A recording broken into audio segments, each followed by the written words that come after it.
Just to settle a debate, is a 5.5 or a 6mm better in soft brick, hard brick, which one?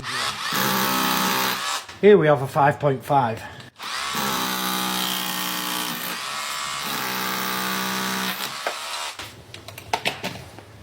Concrete screw.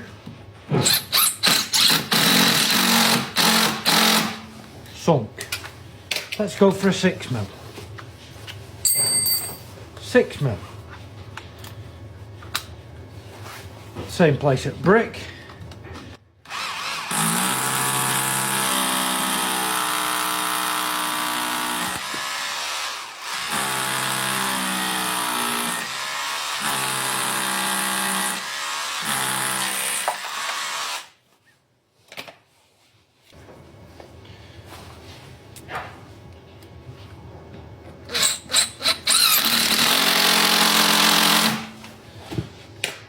So there we go.